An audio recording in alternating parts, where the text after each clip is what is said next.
Welcome to Seattle Side Up TV. My name is Abraham DeWeese, and this is Matthew Page. We will be with you for the next hour talking about the Seattle Seahawks, Seattle Mariners, Seattle Sounders, and more. And all Seattle things. Excellent. All right, great. So, Matt, today's Memorial Day.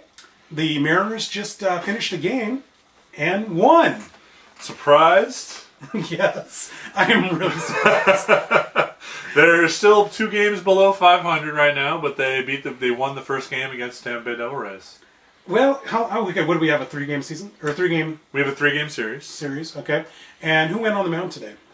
Went with the name that I'm totally going to butcher, and that's why you put me on the spot. I know, I put you on the spot. Roenis Elias? Roenis Elias. Okay. The Cuban. He went 6-7 innings. Did very well. Pitched very well. You know what? Okay. So, this weekend, the Mariners had an opportunity to play the Blue Jays in Skydome, or now Rogers Center. Rogers Center, yeah. And I was very surprised that they actually took 2 or 3 from them. Yeah, the Blue Jays are not doing well. They have about the same record as the Mariners right now, and they are in dead last of the AL East. But to be honest, the AL East is pretty powerful. Yeah, that tells you how much better the AL East is than the AL Okay, West. so did you think that the Yankees were going to be at the top of the lineup, or top of the standings? I don't think anybody had them to pick to be that well. I mean, to be doing that well at all. They don't have any pitching. Name their players. Right answer. Yeah. That is the correct answer. You have ex-Mariners and Pineda, Alex Rodriguez, and Ellsbury. Jacoby Ellsbury still with them. Okay. Yes, he is apparently. All right. Well, anyway, so the Mariners got an opportunity to play the Blue Jays and get a little bit healthier. A little bit. Yeah. Well, they took 2 of 3. They won the series, which was a good start. It's a good rebound from the Orioles series and a good rebound from the Red Sox series. Okay, yeah. A good rebound from everybody else in the AL East. Jeez, I don't know about this team sometimes. I really don't. I really don't either. Yeah. How do we fix them? I mean, first of all, let's think about this. Like, from a realistic standpoint, we're not going to go out and trade for Babe Ruth. No. We're not going to trade for Barry Bonds. There's no second coming. The second coming, the closest thing is already on the team in Nelson Cruz. Mm-hmm. We need more. We need more bats, and we could probably use a little bit of help in pitching categories as well. Let's start with Taijuan Walker. Taijuan Walker is the biggest question mark right now. He appeared to kind of hold it together until I believe it was the 5th inning yesterday when he made a couple mistakes and let up 2 2-run homers. What's been the problem with Taijuan Walker? Control, in a big way. Nothing but control. He cannot put it together. He's been getting better as the season goes by, but the honest truth is he needs some time at AAA to take the pressure off, to go back to some fundamentals, and just calm down, relax, take a deep breath, and throw the ball. On our Seattle Side Up website, I wrote an article on Taijuan Walker, and I thought in the preseason during spring training, the best thing that could have happened to him would have been to start off at AAA Tacoma. And it looks like you were right, in my opinion. He definitely could benefit from AAA time now. Now, the Mariners were kind of put, behind the gun on this one. Hisashi Iwakuma, got injured early on in the season. Mm-hmm. And quite frankly, before he got injured, he wasn't the guy that he was early last year and the year before that. He's been hurt. He might have been covering up an injury. I don't know. He had the strained lat in his right or left leg. I'm not sure which leg it was, but it's definitely thrown him off. And as of the latest news, is he hasn't even started throwing off a mound yet. So we still have a good deal of time before he comes back. Who do we pick up from AAA? Who do we pull up from AAA to replace Taijuan Walker? If we were to send him down, the only real candidate we have down there, and this is a problem. When we started the season, the starting pitching looked like a source of depth for us, but it looked like it's not going to be that way. Justin Germano is the only real starter we have down there that has. Who is Justin Germano? He's a 4A pitcher. He's bounced around the leagues. He's pitched for the Indians. He's pitched for the Yankees. He's been around a while. He's had mixed results. He's not that solid. He's really the only. I mean, he's a journeyman. We don't really have a solid option that we can fall back on. What is he doing right now in AAA?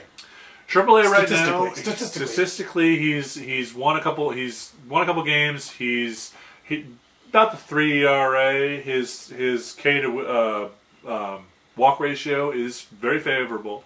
He's definitely doing very well, but like I said, his mixed results whenever he's come up in the majors before, and he's 32 years old at this point.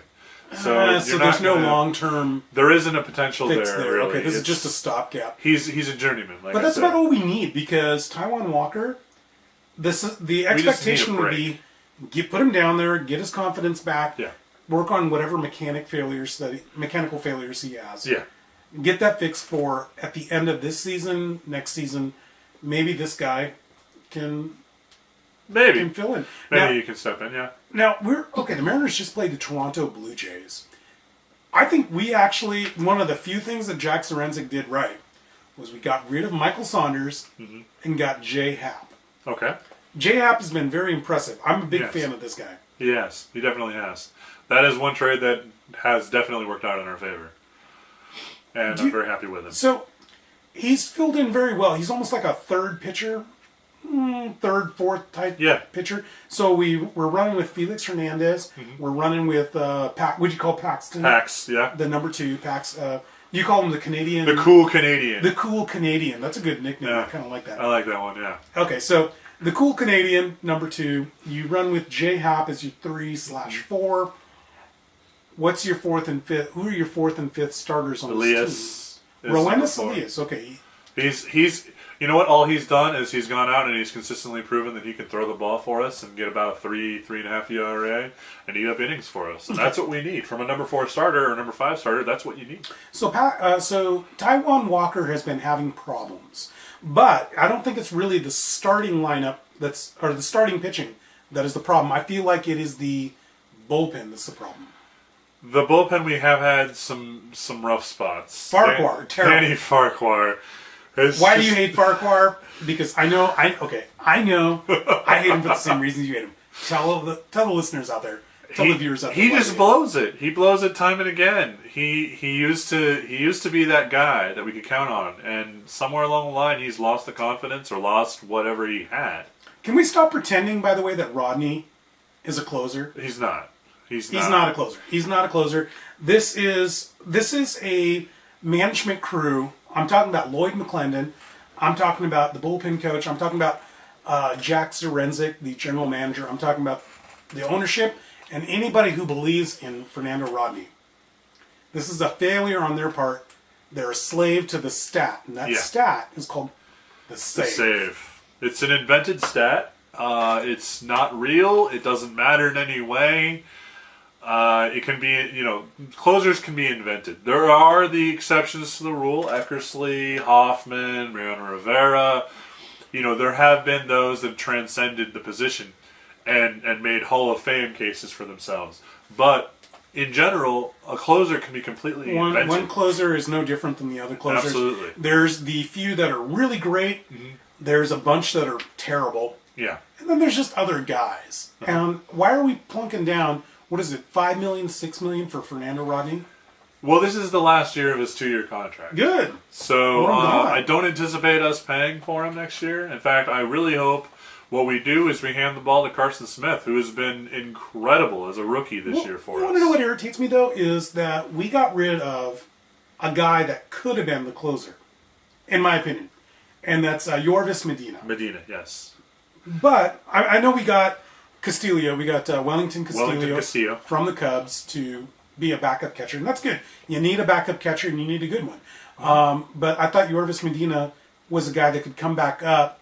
We could kick out Danny Farquhar, and have a solid backup who could eventually become the closer.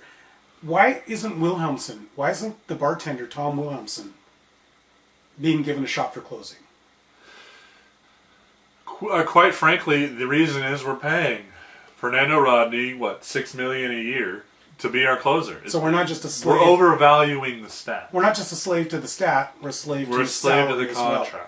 Now, before the show, you were actually mentioning to me another person that we're a slave to their contract, and that is Robinson Cano. And I know, I'm a big Robinson Cano guy. I love the guy. I thought he was the right pick. You thought he was the wrong pick. and you're starting to get proven right. Okay. First Now of is your all, chance to lay it on me. Okay. I love the guy. He's an incredible second baseman. He's a Hall of Fame second baseman. Really? I believe so. Okay. However, I hated the contract from day one. I think we overpaid in way too much. And we're in year... Was it 8-year contract? It was a 10-year contract. 10-year contract, and we're... $252 million, and we're not even halfway through the second year of that contract. We only have 8.5 years to go, and he's only hitting 249 after today's game? Let's see, what do I have right here? I have, as of today, he's hitting 253. 253. With 13 RBI. Yes, and 1 home run on the season. Yeah. So he's not really carrying his own weight as far as the bat, obviously, and he is providing the solid glove. I have to give it to him. He's providing solid glove, and he does have a team-leading 12 doubles. Okay, and I value doubles a lot. He is also a leader in the clubhouse, which is part of why we paid him so much and part of why we brought him on. Yeah. But he definitely needs to get his bat going. I mean, in the Toronto series, for example, he went 0 for 11 on the series. 0 for 11, that's terrible. That is absolutely terrible. Okay, so what did he get? 1 walk, and that's about it? Pretty much, yeah. And obviously, if you're going 0 for 11, you're not driving in runs either. No, you're not. Okay, so we were talking about the bullpen, and the bullpen is a shambles.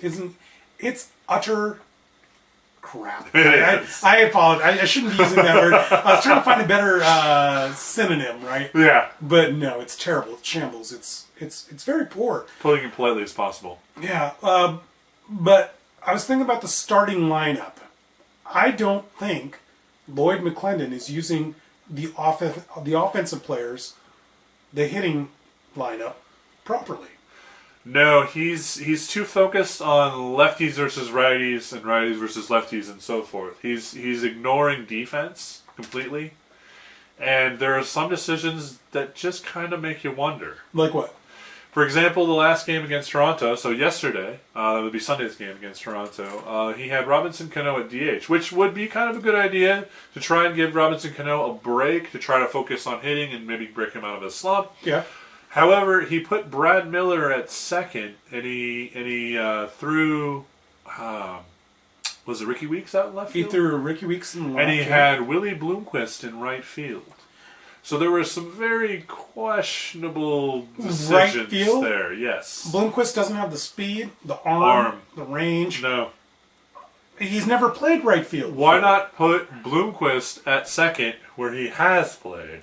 Why not put Rickie Weeks, who played 14 seasons with the Brewers, at second base? There you go. A position that he actually knows how to defend, could defend it in his sleep. And then you put Miller in left field. You put Seth Smith in right field, Ruggiano in center. He has the arm, yes, absolutely. Or you put Ackley in center. Especially if you have Taijuan Walker starting, who has lately been the weakest starting pitcher we have. You want to put the best defense possible behind him. Gotta put the best defense. Gotta put the best defense on there. And what would you do? We don't have a back. Do we have a backup third baseman? Not really. No, I guess it'd be Willie Bloomquist. Are you comfortable with that? Not really. Okay. But Kyle Seager probably only needs, maybe 10 games off a year at most. He's a solid guy, a solid producer. He never gets hurt. So as long as he doesn't get hurt, Willie Bloomquist he's okay. This is athletics, though. This is sports. People get hurt. I know. People get injured. And we should have planned ahead for that. And there should have been a plan for it. But the addition of Rickie Weeks to our lineup really hinders the flexibility of our lineup moving forward. It's not just Rickie Weeks, though. There's also a preponderance of outfield. You have way too many outfielders on this team. You do. Everybody's an outfielder. Everybody's an outfielder, and the people who aren't outfielders, they're turning into outfielders. You're putting Miller and Weeks in outfield, you don't need that. Well, and you're not even using all the outfielders you have. Justin Ruggiano has never gotten the amount of starts that he really should be getting. Ruggiano, 60 at-bats. Yeah, he should be getting a lot more than that. I don't care what kind of splits you're running into. 60 at-bats, 32 games. This is a career 280 hitter. It's a career 280 hitter, and additionally, a solid defender. Maybe not an A-plus defender, but a solid B. He could be filling in center for now that because of Austin Jackson. Austin Jackson's being out, he could fill in center, and Yeah. I would be fine with him as the fill-in in center for Austin Jackson every day. So I know you and I have gotten into arguments about this, but Nelson Cruz refuses to leave right field. I'm okay with that. You let a guy who's hitting .341, hitting 17 dingers, leading the major leagues, triple crown threat. He wants to play right field. Right field. Why do you not like him in right field? I don't like him in right field because throughout his career he's been injury prone, extremely injury prone, and the best way to prevent him from getting injured is to put him at DH. My counter That's to what that. we're paying him Okay. for. Well, my counter to that is Edgar Martinez still found a way to get injured at DH also. And that's a different player. Well, no, I mean they're both injury-prone players. What I'm saying is, Okay, but the DH isn't a percentages, guarantee. well, the percentages of getting hurt are lower when you're riding the bench all game and going up and swinging the bat 4 times instead of out at right field okay, I understand that. Well, all right, we're going to continue to debate this. forever. If anybody out there wants to comment on it, just go down below on YouTube, write how terrible Matt is, and how wrong he is, and how great I am. His name's Matt, mine's Abraham. Or, you could go the exact opposite. Whatever. Let me throw one more Mariner at you. Brand new Mariner came in from the Cubs in a trade for Mr. Medina, Funky Cold Medina, was Wellington Castillo. He's our new backup catcher. Mm-hmm. What are your thoughts on this guy? I like him. So far, he's had an immediate impact on our offense. He's definitely pitched in immediately. He gives Mike Zunino the days off he needs. And takes some pressure off Mike Zunino offensively. Well, and Zunino hasn't been offensively that good. No, let's not, sugarcoat this. He's been terrible. I like that Wellington Castillo comes in and instantly puts Zunino on notice and lets him know. The Mariners have let Zunino know, okay, you're going to have to produce something. Yeah. Okay. Jesus Sucre, the original backup catcher, who has been awful offensively, very solid defender, Extremely solid. but just unacceptably bad, has been sent down. And I think picking up Castillo, even though I like Medina a lot and I wish he was still on the team, picking up Castillo has been amazing in sending this team a notice. We'll replace you if you don't perform. Yeah, and it was the right move to make. I believe so. Well, we have to run to break here. Again, my name is Abraham Deweese. This is Matthew Page. This is Seattle Side Up TV. We'll be right back with you after these messages.